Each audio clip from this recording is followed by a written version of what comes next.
আসসালামু আলাইকুম everyone, welcome back to my channel. কাছে এবং দূরে যে যেখান থেকে ভিডিওটি দেখছেন, আশা করছি আল্লাহর রহমতে সবাই ভালো আছেন। আমরা আলহামদুলিল্লাহ ভালো আছি। শুরু করলাম সিলেটের আরেকটি নতুন ব্লগ। এটা ছিল আমার চতুর্থ ব্লগ। আমি ভিডিওগুলো শুধু একটা একটা এক্সপোর্ট করে আপনাদেরকে দেখাচ্ছি, যাতে আপনারা বিরক্ত না হন। ছোট ছোট করে ভিডিও দিচ্ছি যাতে সুন্দরভাবে আপনারা দেখতে পারেন। এই ভিডিওটা আমি শুরু করেছিলাম 28শে জানুয়ারি বুধবার সকাল থেকে। তো আমরা আজকে সকালের নাস্তাটা করেছি ফাজবাই রেস্টুরেন্টে। এই রেস্টুরেন্টে খাবারগুলো নাকি খুবই বিখ্যাত, সবাই এখানে অনেক ভিড় জমায় সকাল থেকে রাত পর্যন্ত। তো মোটামুটি আলহামদুলিল্লাহ খুব ভালো লেগেছে। আমরা এখানে রুটি, পরোটা, ডাল, ডিম ভাজি, সবজি সব কিছু নিয়েছি, সাথে চা নিয়েছি। তো পাঁচবাই রেস্টুরেন্টে আমরা সকালের নাস্তাটা করেছি, আমাদের অনেক ভালো লেগেছে। আমরা রাতে এখানে ডিনারও করে নেব। তো খাওয়া দাওয়া শেষ করে আমরা চলে যাচ্ছি 0 পয়েন্ট জাপলংয়ের উদ্দেশ্যে। তো আমরা সবাই মিলে একসাথে গাড়িতে আবার উঠে গেলাম। সিলেটে আসার পর থেকে রোদের একদম দেখা কমে মিলেছে, কারণ কি কুয়াশা, ঠান্ডা আছে এখানে। মোটামুটি আমাদের ফেনী থেকে সিলেটে ঠান্ডা একটু বেশি, সেজন্য আমাদের ঘুরতে তেমন একটা কষ্ট হচ্ছে না। রোদ থাকলে হয়তো মাথা ব্যথা উঠে যেত আর কি। তো যেহেতু একদম ওয়েদারটা খুবই ঠান্ডা ঠান্ডা ছিল, সেজন্য একটু কষ্ট কম হচ্ছে আর কি। তবে রোদ থাকলে চারিদিকটা দেখতে আরও বেশি সুন্দর লাগতো, যেহেতু আমরা যেদিকে তাকাচ্ছি কুয়াশাই দেখতে পাচ্ছি। এই যে আমরা চলে আসলাম 0 পয়েন্ট। এখন আমরা জাপলংয়ের উদ্দেশ্যে রওনা দেব এখান থেকে নিচে নামতে হলে নাকি 365টা সিঁড়ি বেয়ে নামতে হবে, কারণ ওরাই বলেছে। তো আমরা এখন আস্তে আস্তে নেমে যাব। তো এখানে একটা সাইনবোর্ডে লেখা আছে 500 মিটার সামনে। তো বুঝতে পারছেন আমরা কতটুকু হাঁটতে হবে আর কি। এখানে অনেক দোকানপাট দেখা যাচ্ছে। তো এদিকে বাংলাদেশ আর অন্যদিকে ভারত। এই পাহাড়টা দেখতে আপনাদের কেমন লাগতেছে? আমার কাছে তো ভীষণ সুন্দর লাগতেছে। আর ওদিকে ঘনবসতি সবগুলো দেখা যাচ্ছে, একটার পর একটা ঘর দেখাই যাচ্ছে। তো এখানে আমরা অনেকগুলো পিকচার তুলে নিয়েছি। এত সুন্দর দৃশ্য, মানে ছবিগুলো অনেক সুন্দর এসেছে। তো আস্তে আস্তে নিচের দিকে নামতেছি।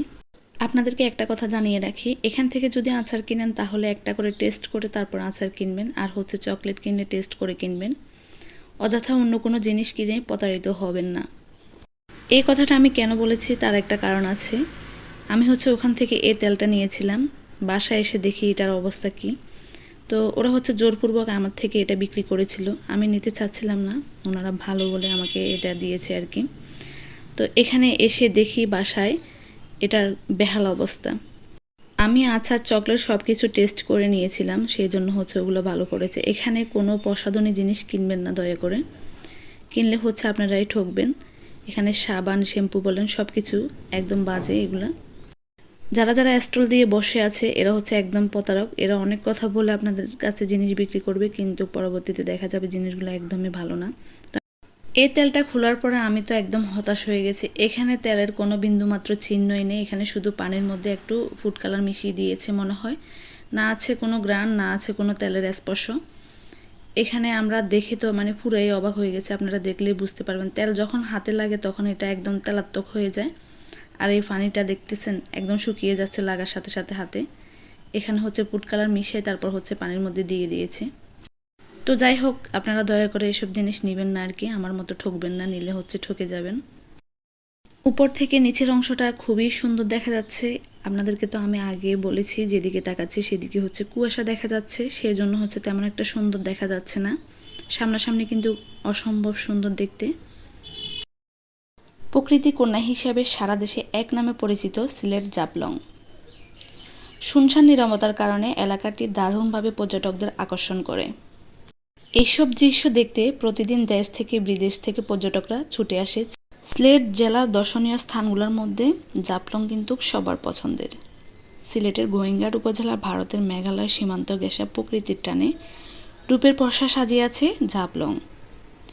এক এক ঋতুতে জাপলং এক এক রকম রূপের প্রকাশ ঘটায়, যা পর্যটকদের ভ্রমণের জন্য সারা বছর আগ্রহী করে রাখে।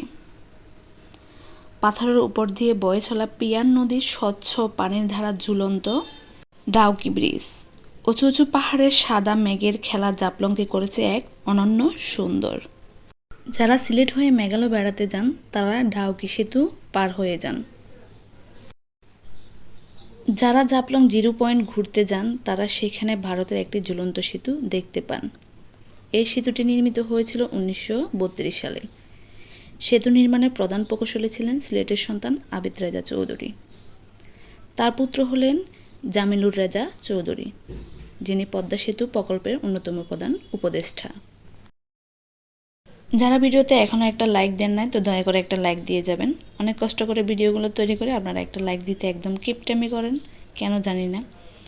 তো আমাদের বাচ্চাগুলো তো হচ্ছে পানিতে নেমে গিয়েছে, ওরা হচ্ছে আসার পর থেকে এখনও একবারও পানিতে নামে নাই। তো যেহেতু শীতকাল, পানিগুলো ভীষণ ঠান্ডা ছিল, আর তাছাড়া কোনো রোদও ছিল না, তো সেজন্য হচ্ছে ওদেরকে নামতে দেওয়া হচ্ছিল না আর কি। তো ওরা তো কথা শুনবে না, ওরা নেমে গিয়েছে। ভিডিওটি আজকে এ পর্যন্ত। সবাই ভালো থাকবেন, সুস্থ থাকবেন, আমাদের জন্য দোয়া করবেন। আল্লাহ হাফেজ।